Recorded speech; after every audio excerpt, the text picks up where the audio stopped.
Comenzamos un capítulo apasionante del libro El fin de los intermediarios.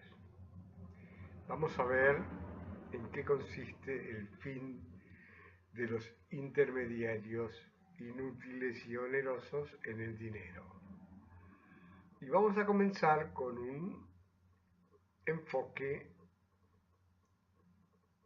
nuevo, que se llama el experimento argentino.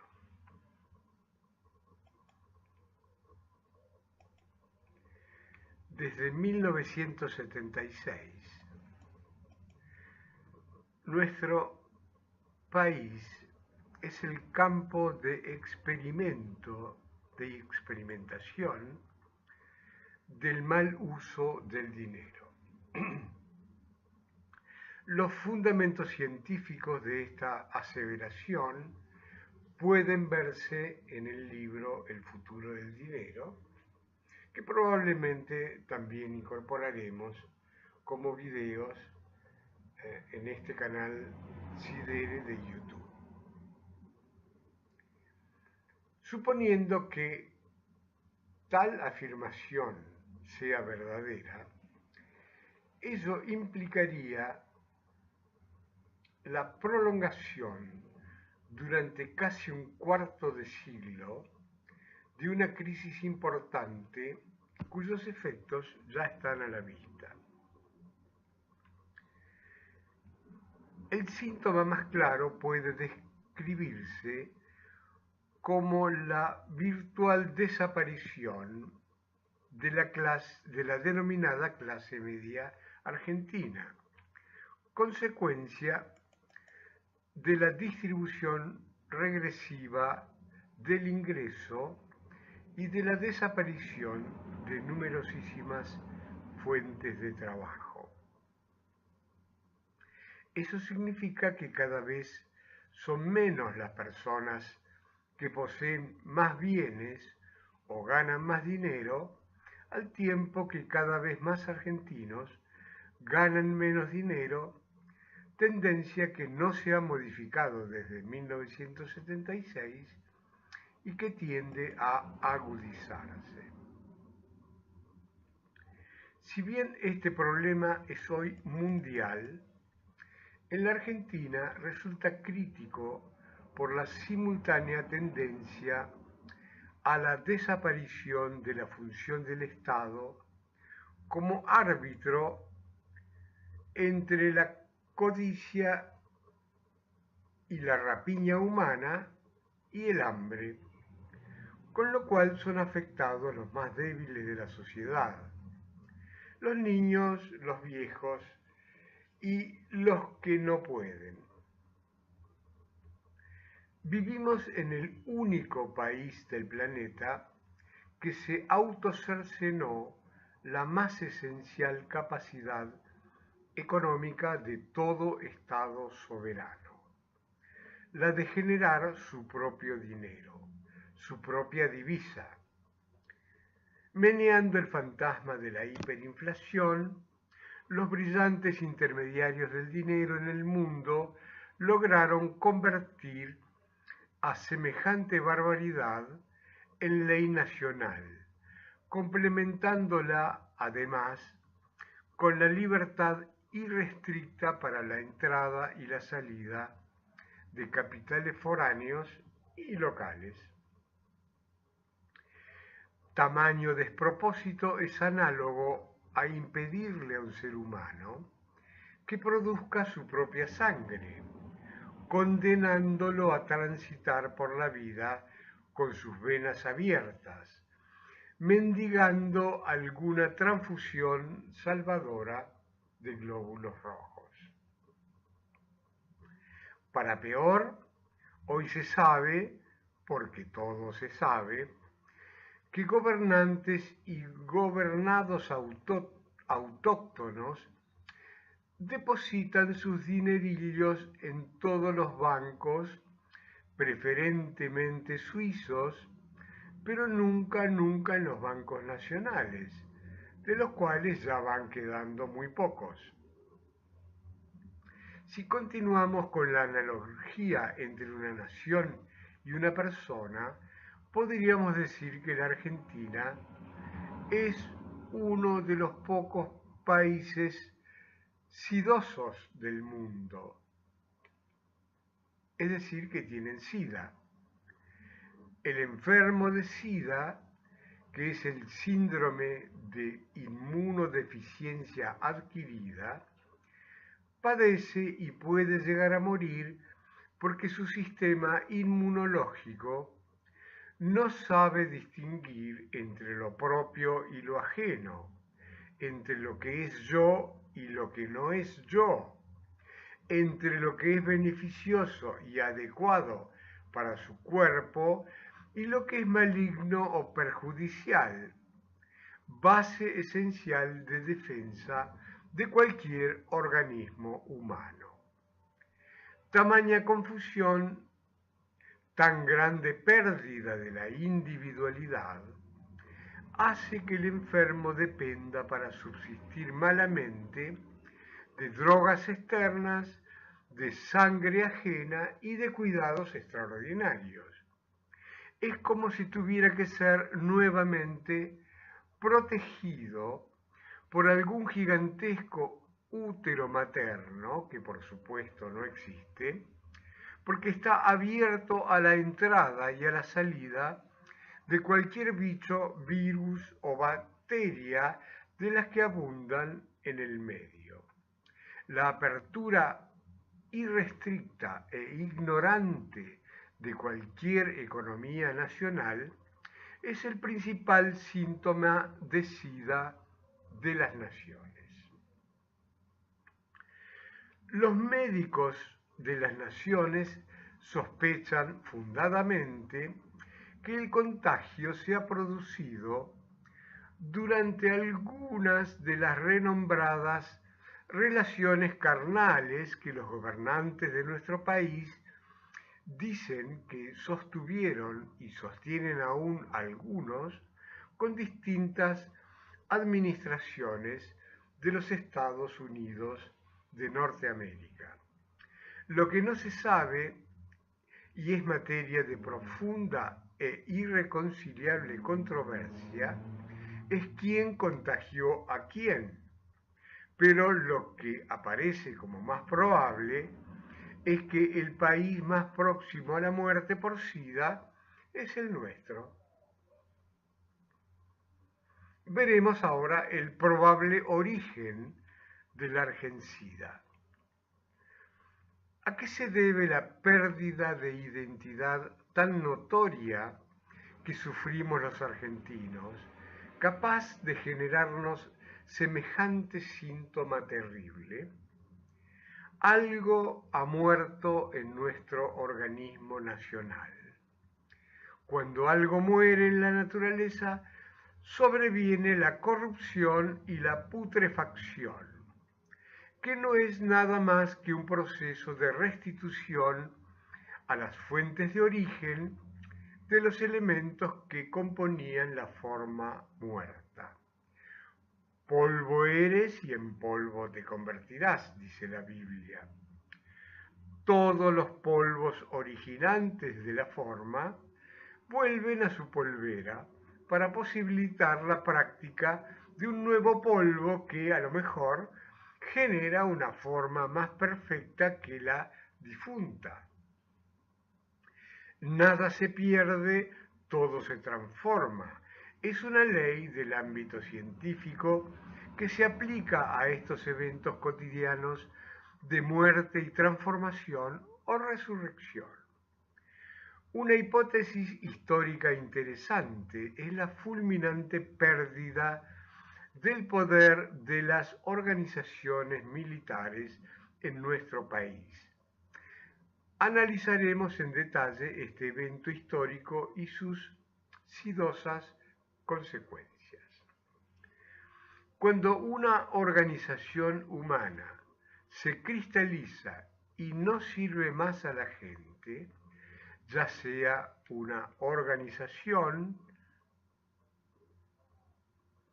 una civilización, una nación, una institución, una empresa, una pareja, una persona o un riñón, acontece la muerte de la forma cristalizada e inútil. Esta es una ley natural de fácil comprobación, porque está operando permanentemente. Todo lo que vemos morirá. Pero nadie quiere morir. Entonces se resiste a morir por todos los medios a su alcance. El proceso de reorganización nacional nacía el 24 de marzo de 1976 con el objeto de recuperar el poder político y destruir a un enemigo interno que amenazaba, según el criterio de sus dirigentes, la salud del organismo nacional, para lo cual tuvo que violar la Constitución y recibir ayuda externa de todo tipo, principalmente instrucción para la tortura y abundantes créditos externos. Este manotazo de ahogado de una organización muriente como las Fuerzas Armadas fue ejecutado con tan poca inteligencia y coraje político que la masacre y desaparición de civiles ejecutada con odio generó el polo opuesto de las madres y abuelas, alimentadas también por el odio que se convirtió en una de las causas de la muerte. Después de culminar la horrorosa carnicería interna, siguiendo la misma línea de desesperación autodestructiva, un conocido general majestuoso no tuvo mejor idea que declararle la guerra al Imperio Británico, a la sazón comandado por la Dama de Hierro, y a su principal aliado político, la potencia atómica más grande de toda la historia. Semejante barbaridad decretó, como es de imaginar, la inmediata reacción que culminó con la primera derrota militar de nuestra historia, dolorosa y sangrienta, y en la que estuvimos a punto de comprobar en carne propia la instantánea transmutación de materia en energía por medio de la bomba atómica. Allí murió el poder de nuestras Fuerzas Armadas. Semejante tránsito de la soberbia a la sumisión puede generar en cualquier persona o en cualquier nación una pérdida de identidad tan grande como para provocar los síntomas del SIDA. Luego, todo depende de quién asuma el poder y controle los procesos de curación. Los argentinos tuvimos la desgracia o la suerte, nunca se sabe, de que al mismo tiempo que nos quedábamos sin el papá, rol autoritario, ignorante y sangriento, que siempre representaron en nuestra historia la mayor parte de los militares, en el planeta asumía el poder el nefasto trípode de la plutocracia global, formado por el narcotráfico, el armamentismo común, atómico y biológico, y el sistema financiero universal, lo que denominamos plutocracia global. Luego de los militares, nos tocó en suerte un hombre de buenos sentimientos, pero que no tenía el poder para curar los males de la Argentina, porque ningún político del mundo tiene hoy el poder. Lo tiene la plutocracia global, que instaló luego en el poder a un súbdito incondicional como Menem. ¿Quiénes integran ese formidable poder plutócrata? Todos y cada uno de los seres humanos cada vez que actuamos impulsados por el miedo, el egoísmo, el odio o la ignorancia. Se puede ser avaro con 20.000 millones de dólares o generoso con un mendrugo de pan. Se puede ser un esclavo con título universitario o un hombre libre sin saber leer, o viceversa.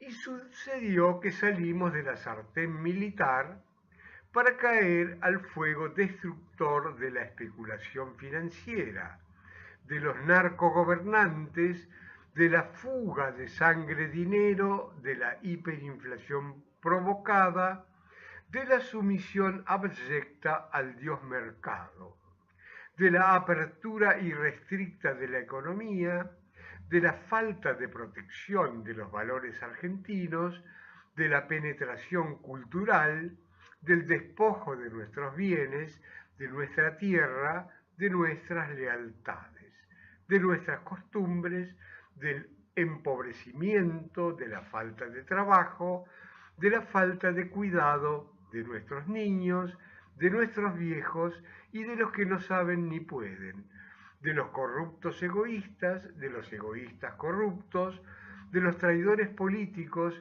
de los ignorantes económicos, de los profetas de la escasez, de la falta de educación, motivos más que suficientes para sufrir la pérdida de identidad que caracteriza a los idosos, quienes también se autodestruyen por el empleo ignorante de su libertad. Nuestro país sobrevive malamente, sus venas conectadas a una serie de cánulas, porque ha sido impedido de generar su propia sangre-dinero con el famoso tema de la dolarización. Las cánulas llevan y traen chorros de sangre. El diámetro de las que llevan es siempre mayor que el de las que traen. El chorro más grande conocido es el de la deuda externa. Le sigue en importancia el de la fuga de capitales de los, entre comillas, argentinos, aunque el chorro de las empresas privadas de servicios públicos no le va en saga.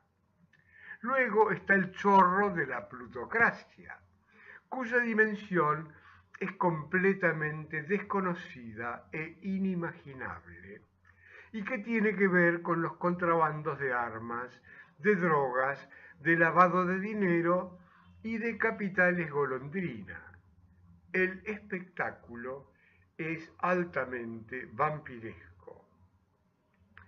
Los chorritos que ingresan generan apariciones curiosas que, por supuesto, tienden a aumentar los contrastes y el peligro de muerte del enfermo.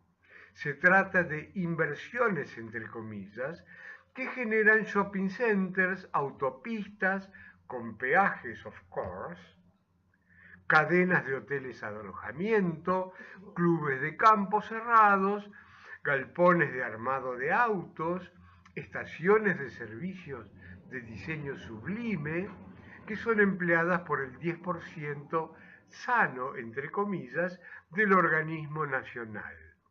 El resto se está pudriendo lentamente. ¿Qué es la Argentina? ¿Quiénes somos argentinos? ¿Quiénes somos los argentinos?